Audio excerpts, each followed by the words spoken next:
morning students. Today we will do our next topic, that is the hydrogen bonding. So first of all, what is hydrogen bonding? Hydrogen bonding बच्चे होती क्या है, ये बच्चे इस chapter का हमारा लास्ट टॉपिक है कि what is the hydrogen bonding या हाइड्रोजन बॉन्ड होता क्या है बच्चे. The bond between hydrogen and electronegative element is called hydrogen bond. वो बॉन्ड जो हाइड्रोजन और इलेक्ट्रोनेगेटिव एलिमेंट के बीच में होता है बच्चे, उसे हम हाइड्रोजन बॉन्ड कहते हैं. फॉर एग्जांपल आपके पास कोई मॉलिक्यूल है HF, ठीक है. ये जो इन दोनों के बीच में बच्चे जो बॉन्ड है that is a covalent bond, ठीक है. आप एक और HF मॉलिक्यूल ले लो, ठीक है. तो ये वाला इसका इलेक्ट्रोनेगेटिव एलिमेंट, दूसरे का हाइड्रोजन एटम, इन दोनों के बीच में जो बॉन्ड है दैट इज हाइड्रोजन बॉन्ड. इसको बच्चे हम डॉट के साथ शो करते हैं, ठीक है. तो bond between hydrogen and electronegative element, देखो ये जो अब आप कहो कि हाइड्रोजन और ये इलेक्ट्रोनेगेटिव एलिमेंट है, इन दोनों के बीच में जो बॉन्ड है this is a covalent bond, this is not the hydrogen bond. Hydrogen bond को आप डॉट डॉट डॉट करके डॉटेड लाइन के साथ शो करते हैं. और इसमें है कि आपके पास इसका इलेक्ट्रोनेगेटिव एलिमेंट, दूसरे का हाइड्रोजन. सिमिलरली भी आप इसको फर्दर ड्रॉ कर सकते हो. ये इसका इलेक्ट्रोनेगेटिव एलिमेंट से दूसरी मॉलिक्यूल का आपके पास क्या है, आपके पास हाइड्रोजन एटम है. This is a hydrogen bond. इसमें अब हमने जो ड्रॉ किए हैं दो तरह के बॉन्ड है, one is covalent bond, second one is hydrogen bond. इनको कंफ्यूज नहीं करना है आप लोगों ने, ठीक है. हाइड्रोजन बॉन्ड हम डॉट के साथ ड्रॉ करते हैं. एक का आपके पास इलेक्ट्रोनेगेटिव एलिमेंट है, एक HF का, दूसरे HF का H है. इन दोनों के बीच में जो बॉन्ड है that is the hydrogen bond. So bond between hydrogen and the electronegative element is called hydrogen bonding, ठीक है.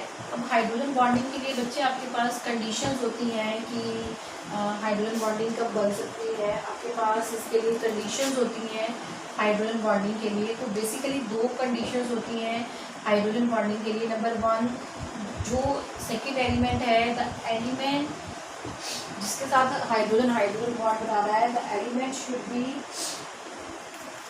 हाईली इलेक्ट्रोनेगेटिव, ठीक है. जो हाइड्रोजन के साथ बॉन्ड बना रहा है ना element, it should be highly electronegative. First point है. सेकेंड है it's size should be small. Second is its size should be small, ठीक है. कंडीशंस क्या हैं, दो कंडीशंस हैं फॉर द हाइड्रोजन बॉन्डिंग. एक तो ये है कि जो आपके पास इलेक्ट्रोनेगेटिव एलिमेंट है वो तो होना ही चाहिए, ठीक है. The element should be more electronegative. Electronegative तो है ही है, बट अगर ज़्यादा इलेक्ट्रोनेगेटिव हो तो ज़्यादा आपके पास इफेक्टिव हाइड्रोजन बॉन्डिंग होती है, ठीक है. सेकेंड है आपके पास कि जो इलेक्ट्रोनेगेटिव एलिमेंट का साइज़ है वो क्या होना चाहिए, स्मॉल होना चाहिए, ठीक है. तो आप इसको ये भी जैसे हम कहें, अगर आपके पास HF इसमें था, HCl हाइड्रोजन बॉन्ड नहीं बनाएगा. क्यों नहीं बनाएगा अब यहाँ पे, क्योंकि यहाँ पे जो Cl है उसका साइज़ क्या है, बड़ा है as compare to F. Size हमने साइज़ की भी कंडीशन दी है, साइज़ आपके पास क्या होना चाहिए, स्मॉल होना चाहिए. But HF can make, HF बना सकता है, ठीक है. F एक तो ज़्यादा इलेक्ट्रोनेगेटिव है, दूसरा आपके पास इसका साइज़ भी क्या है, स्मॉल है, ठीक है. उसके बाद आपके पास है बच्चे कि हाइड्रोजन बॉन्डिंग की टाइप्स होती हैं. एक तो मैंने ये आपके पास हाइड्रोजन फ्लोराइड में बनाया, और भी मॉलिक्यूल्स में बच्चे आप हाइड्रोजन बॉन्डिंग बना सकते हो. अगर सपोज हमारे पास ज़्यादातर एग्जांपल आती है वाटर की, तो वाटर इज HOH, ठीक है. इन दोनों के बीच में जो बॉन्ड है वो कोवलेंट बॉन्ड है. और मॉलिक्यूल ड्रॉ कर लो इसके, HOH, और ड्रॉ कर लो HOH. अब इन दोनों के बीच में जो बॉन्ड है वो आपके पास कौन सा बॉन्ड है, this is the hydrogen bond, ठीक है. ये आपके पास कौन सा बॉन्ड है, हाइड्रोजन बॉन्ड है. और जो ऑलरेडी प्रेजेंट था वो कौन सा बॉन्ड है, वो दैट इज द कोवलेंट, ठीक है बच्चे. अब इसके टाइप्स होती हैं बच्चे, हाइड्रोजन बॉन्डिंग की टाइप्स होती हैं, दो तरह का है ये हाइड्रोजन बॉन्डिंग की टाइप्स होती है. टाइप्स ऑफ हाइड्रोजन बॉन्डिंग दो तरह की होती है बच्चे. One is called intramolecular hydrogen bonding, second is called intermolecular hydrogen bonding.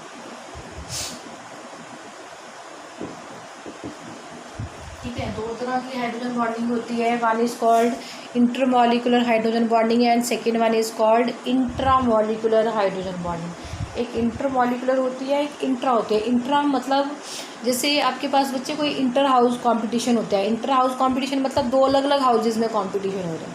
So in the similar way दो डिफरेंट मॉलिक्यूल में हाइड्रोजन बॉन्डिंग है, तो that is intermolecular hydrogen bonding. Intramolecular का मतलब होता है with in the same molecule जो hydrogen bonding होती है, that is the intramolecular hydrogen bonding. ठीक है, फर्स्ट हम इंटरमॉलिक्यूलर हाइड्रोजन बॉन्डिंग कर रहे हैं। इंटरमॉलिक्यूलर हाइड्रोजन बॉन्डिंग वो हाइड्रोजन है बिटवीन डिफरेंट मॉलिक्यूल्स है। जैसे हमने अभी HF की बनाई थी एग्जांपल, हम कोई और भी बना सकते हैं। NH3 की मैं एग्जांपल बना लूँ, NH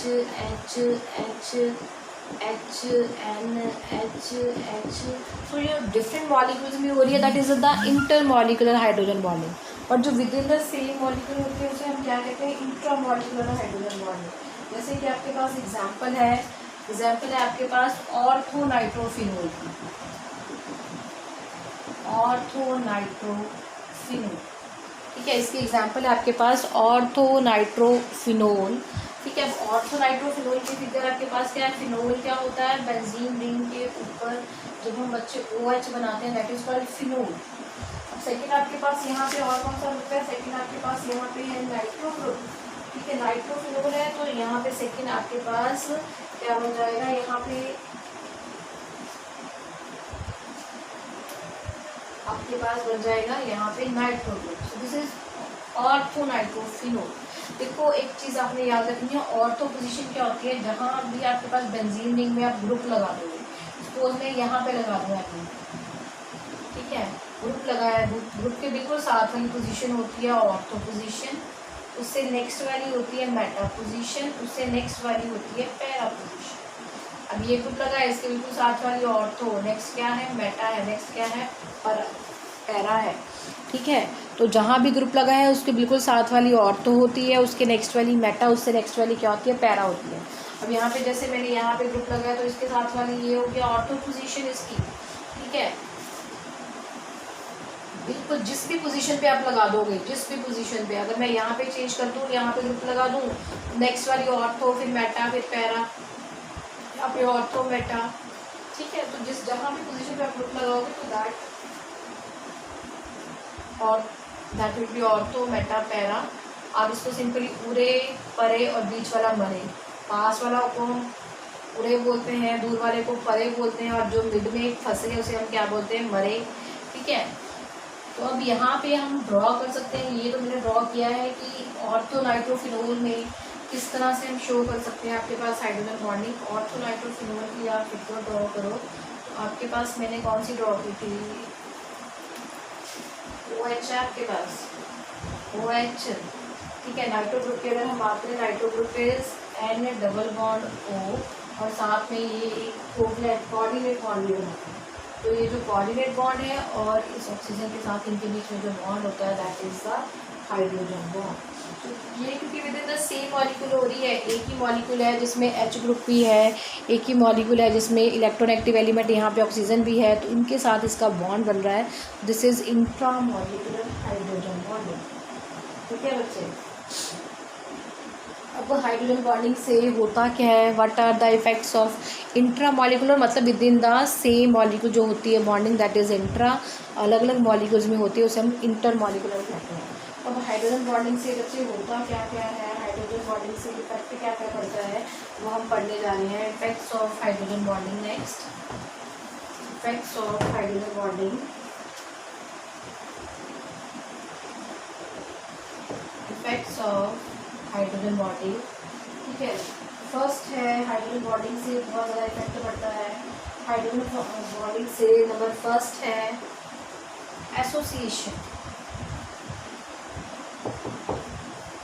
एसोसिएशन का मतलब होता है जुड़ना, एसोसिएशन का मतलब होता है आपके पास चीज़ का जुड़ना। तो इंटरमॉलिक्यूलर हाइड्रोजन बॉन्डिंग की वजह से दो या दो से ज़्यादा मॉलिक्यूल खुद के साथ जुड़ सकते हैं एज अ एसोसिएटेड मॉलिक्यूल।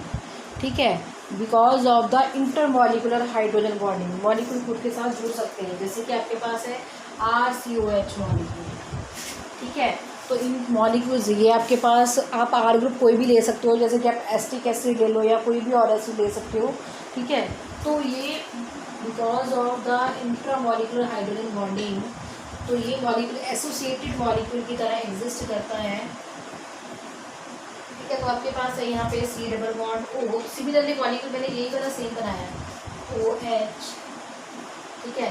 तो इसका ऑक्सीजन, इसका एच, इसका एच, इसका ऑक्सीजन। तो ये एक मॉलिक्यूल ये था, एक ये था, इन दोनों के बीच में जो बॉन्ड बन रहा है वो कौन सा है, वो आपके पास यहाँ पे इंटरमॉलिक्यूलर हाइड्रोजन बॉन्डिंग है। तो इंटरमॉलिक्यूलर हाइड्रोजन बॉन्डिंग की वजह से ये molecule as a associated molecule exist कर सकता है, ठीक है। एसोसिएटेड मतलब जिसमें दो या दो से ज़्यादा मॉलिक्यूल खुद के साथ जुड़े होते हैं। तो दो मॉलिक्यूल जुड़े हैं तो इसे हम डाइमर भी कहते हैं। डाइमर मतलब दो आपस में चीज़ें जुड़ी हुई हैं, दो कंपाउंड आपस में मर्ज हुए हुए हैं। सेकंड अब इस एसोसिएशन से इफेक्ट क्या पड़ता है हाइड्रोजन बॉन्डिंग से, इससे मेल्टिंग पॉइंट और बॉइलिंग पॉइंट भी हाई हो जाता है। हाइड्रोजन बॉन्डिंग से होता क्या है, मेल्टिंग और बॉइलिंग पॉइंट भी हाई हो जाता है क्योंकि because of the hydrogen bonding molecules के बीच में बच्चे फोर्स ऑफ अट्रैक्शन इंक्रीज हो जाती है। ऑलरेडी कोवलेंट बॉन्ड है, हाइड्रोजन बॉन्डिंग भी आ गई, तो फोर्स ऑफ अट्रैक्शन इंक्रीज हो जाती है। तो इनको तोड़ने के लिए ज़्यादा आपके पास एनर्जी लगती है, क्योंकि new electrostatic force of attraction आ जाती है, तो आपके पास ज़्यादा इनको तोड़ने के लिए ज़्यादा एनर्जी लगती है। तो इसका मेल्टिंग और बॉइलिंग पॉइंट क्या हो जाता है, हाई हो जाता है। बच्चे मेल्टिंग और बॉइलिंग पॉइंट किसका कम होता है, जो चीज़ ईजिली मेल्ट हो जाती है, जो चीज़ ईजिली बॉयल हो जाती है। बट जिस चीज़ को मेल्ट करने में, बॉयल करने में टाइम लगता है, उसका मेल्टिंग और बॉइलिंग पॉइंट क्या होता है, हाई होता है। अब मेल्टिंग और बॉइलिंग पॉइंट किस में ज़्यादा है, जिसमें फोर्स ऑफ अट्रैक्शन स्ट्रॉन्ग है। जिसमें फोर्स ऑफ अट्रैक्शन स्ट्रॉन्ग होती है उनमें मेल्टिंग और बॉइलिंग पॉइंट हाई हो जाता है। अब जिन मॉलिक्यूल्स में ऑलरेडी कोवलेंट बॉन्ड है, साथ में हाइड्रोजन बॉन्डिंग भी आ गई, फोर्स ऑफ अट्रैक्शन और भी आ गई उनके बीच में बच्चे, तो उनका जो मेल्टिंग पॉइंट और बॉइलिंग पॉइंट है वो क्या कर जाएगा, इंक्रीज कर जाएगा, क्योंकि न्यू फोर्स ऑफ अट्रैक्शन आ जाती है आपके पास। थर्ड आपके पास जो प्रॉपर्टी है that is the solubility. Third property जो हमारे पास है बच्चे, that is the solubility. Third property जो है आपके पास वो है आपके पास सॉल्युबिलिटी। अब देखो वाटर में बहुत सारी चीज़ें सॉल्युबल होती हैं। अब पानी में चीज़ें कौन सी सॉल्युबल होती हैं, वो चीज़ें पानी में बच्चे सॉल्युबल होती हैं जो वाटर के बीच में जो ऑलरेडी बॉन्डिंग प्रेजेंट है, ठीक है, उसको तोड़ के खुद वाटर के साथ अपना बॉन्ड बना सकते हैं, हाइड्रोजन बॉन्ड बना सकते हैं। That things are soluble in water. समझ रहे हो, देखो आपके पास वाटर का मॉलिक्यूल है, वाटर के मॉलिक्यूल्स में भी हाइड्रोजन बॉन्डिंग होती है। I have already shown you, जो हमने लास्ट पहले एक दो बनाया डायग्राम, वहाँ पे भी वाटर में आपके पास हाइड्रोजन बॉन्डिंग है वाटर मॉलिक्यूल्स के बीच में। सेकेंड बच्चे आपके पास है कि बहुत सारे और जैसे सल्यूट है, सल्यूट में भी आपके पास कोई ना कोई हाइड्रोजन बॉन्डिंग होगी या कोई ना कोई बॉन्डिंग है। जब सल्यूट मॉलिक्यूल अपनी बॉन्डिंग तोड़ के वाटर के साथ बच्चे अपनी हाइड्रोजन बॉन्ड बना लेते हैं, तो वो चीज़ें पानी में क्या हो जाती हैं, सॉल्युबल हो जाती हैं। जैसे मैं अब अल्कोहल और वाटर लूँ, तो अल्कोहल आपके पास है ROH। अल्कोहल को हम ROH के साथ रिप्रेजेंट करते हैं, ये बॉन्ड बनाता है वाटर के साथ, ठीक है। तो अब यहाँ पे क्या है, वाटर मॉलिक्यूल हाइड्रोजन बॉन्डिंग बना रहा है किसके साथ, अल्कोहल मॉलिक्यूल के साथ। सो अब यहाँ पे सल्यूट अल्कोहल है, वाटर जो है वो आपके पास सॉल्वेंट है, तो सल्यूट वाटर के साथ जब हाइड्रोजन बॉन्डिंग बनाएगा तो वो चीज़ क्या हो जाएगी, उसमें सॉल्युबल हो जाएगी, ठीक है बच्चे। इसके बाद नेक्स्ट आपके पास एक प्रॉपर्टी है कि it also effect the physical state. ये फिजिकल स्टेट को भी इफेक्ट करता है, ठीक है। Next it also effect physical state. Physical state का मतलब है जैसे आपके पास H2S है, H2S is a gas but water is a liquid. आपके पास एक क्वेश्चन है कि जो आपके पास H2S है वो एक गैस है, बट जो आपके पास वाटर है वो आपके पास क्या है, यहाँ पे आपके पास लिक्विड है, ठीक है। अब ऐसा क्यों होता है कि आपके पास H2S तो गैस है बट वाटर आपके पास लिक्विड है, ठीक है। अब यहाँ पे आप देखो ऑक्सीजन और सल्फर सेम फैमिली में है, ऑक्सीजन है, सल्फर, सेलेनियम आता है आपके पास, ऑक्सीजन फर्स्ट वाला एलिमेंट है, सल्फर आपके पास सेकेंड वाला एलिमेंट है। तो ऑक्सीजन जो है वो आपके पास क्या है, मोर इलेक्ट्रोनेगेटिव है, बट सल्फर जो है आपके पास वो क्या है, आपके पास वो लेस इलेक्ट्रोनेगेटिव